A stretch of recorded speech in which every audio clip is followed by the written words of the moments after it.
Hi అండి. Welcome to ions fashions. ఈరోజు నేను కట్ వర్క్ స్లీవ్స్ ఏ విధంగా కట్ చేసుకోవాలో, స్టిచ్ చేసుకోవాలో ఈజీగా చూపిస్తానండి. ముందుగా ఒక బక్రం పేపర్ని 2 లేయర్స్ మీద తీసుకోండి.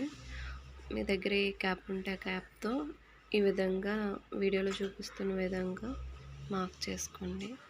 అన్నీ ఒకేలాగా వచ్చేలాగా, ఒకే సైజులో వచ్చేలాగా కరెక్ట్గా మార్క్ చేసుకోండి. మార్క్ చేసుకున్న తర్వాత డబల్ లేయర్ మీద 2 హ్యాండ్స్ కదండి కట్ చేస్తున్నాము. డబల్ లేయర్ మీద పేపర్ పెట్టుకొని దాన్ని ఆ మార్క్ చేసిన దాని మీద నుంచే కట్ చేసుకోండి. పేపర్ కనుక కదులుతున్నట్టయితే పిన్ పెట్టుకొని కట్ చేస్తే కదలదండి. ఇంకా అదే మార్క్ ప్రకారం కట్ చేసిన తర్వాత క్లాత్ మీద పెట్టి స్టిచ్ చేసుకోవాలండి. దానికోసం ఇప్పుడు మెయిన్ క్లాత్ తీసుకోండి. మెయిన్ క్లాత్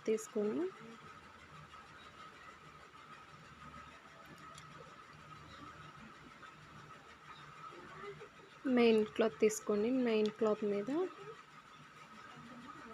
లైనింగ్ క్లాత్ పెట్టండి. దాని మీద ఇప్పటి వరకు మనం కట్ చేసుకున్న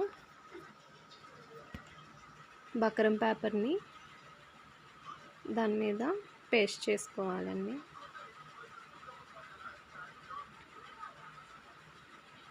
దాని మీద ఐరన్ చేసుకున్న అతుక్కుపోతుందండి, కదలదు. ఇంకా లేదు అంటే ఐరన్ బాక్స్ అవైలబుల్లో లేదు అంటే పిన్ పెట్టుకొని 2 సైడ్స్ కూడా స్టార్టింగ్లో ఎండింగ్లో అలా కదలకుండా పిన్స్ పెట్టుకొని స్టిచ్ చేసుకున్నట్టయితే స్టిచ్చింగ్ నీట్గా చేయడానికి వీలుగా ఉంటుందండి.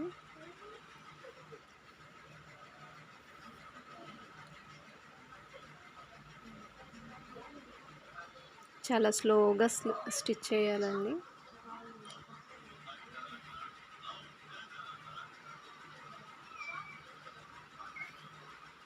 హ్యాండ్స్తో తిప్పుకుంటూ నెమ్మదిగా స్టిచ్ చేయాలండి.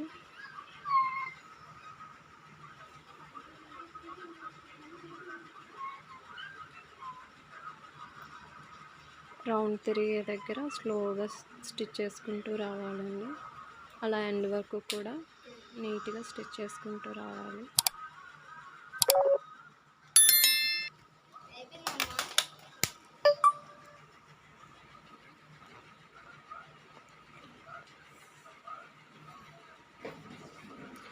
కట్ వర్క్ స్టిచ్ చేయడం స్టార్టింగ్ అయితే బిగినర్స్ అయితే కనుక ఇలా పెద్ద సైజు కర్వ్స్ తీసుకుంటే మీరు స్టిచ్ చేయడానికి అలవాటు అవుతుందండి. ఫస్టే చిన్నవి తీసుకున్నారంటే షేప్ అంత నీట్గా రాదు, ఇంట్రెస్ట్ కూడా రాదండి.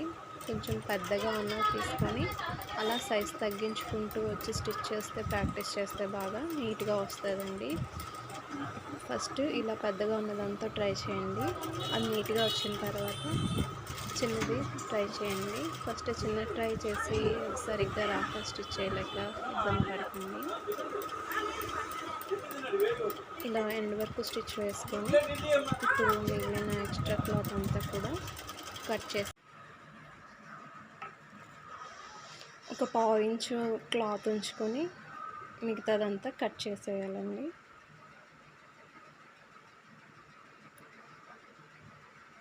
వీడియోలో చూపిస్తున్న విధంగా కట్ చేసుకోండి.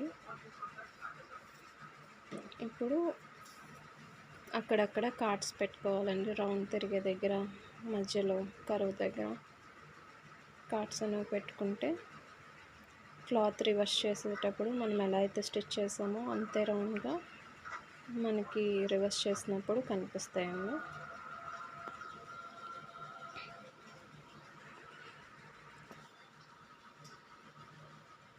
ఎక్కువ క్లాత్ ఉంచకూడదండి, కొంచెం క్లాత్ ఉంచాలి. అలానే స్టిచ్ మీదే కట్ చేసేయకూడదండి.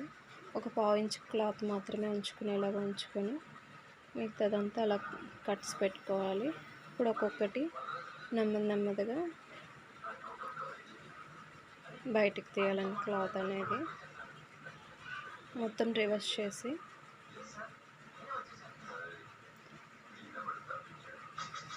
ఐరన్ బాక్స్తో ఐరన్ చేసేయాలండి పైనుంచి. ఆ తర్వాత టాప్ స్టిచ్ అనేది వేసుకుంటే నీట్గా వస్తుందండి. అన్నీ కూడా అలాగా తీసేసి ఎడ్జెస్ అన్నీ కూడా ఒకసారి సెట్ చేసుకొని దాని మీద టాప్ స్టిచ్ అనేది వేయాలండి.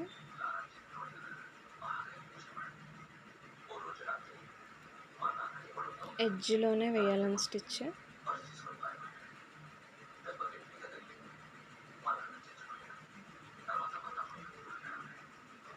మనం ఏ విధంగా అయితే రివర్స్ చేస్తామో క్లాత్ ఆ ఎడ్జ్లోంచి టాప్ నుంచి స్టిచ్ అనేది వేసుకుంటే ఇంకా అది కదలదండి, నీట్గా ఉంటుంది.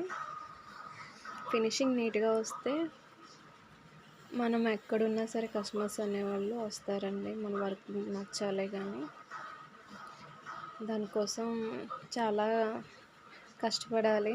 ఊరికనే రాదు ఏది కూడా. కష్టమైనా సరే నీట్ ఫినిషింగ్ ఇచ్చేలా చూడండి. అది ఎంత టైం తీసుకున్నా సరే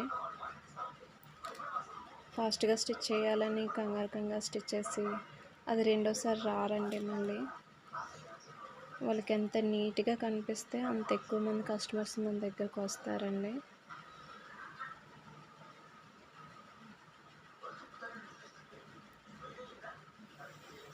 స్టిచ్చింగ్ అంతా అయిపోయిందండి. టాప్ స్టిచ్ వేయడం అయిపోయిందండి.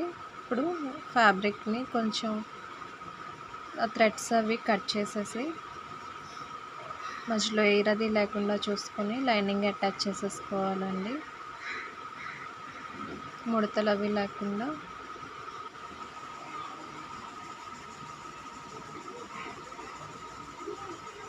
ఎక్స్ట్రా క్లాత్ని కట్ చేసేసుకోవాలండి.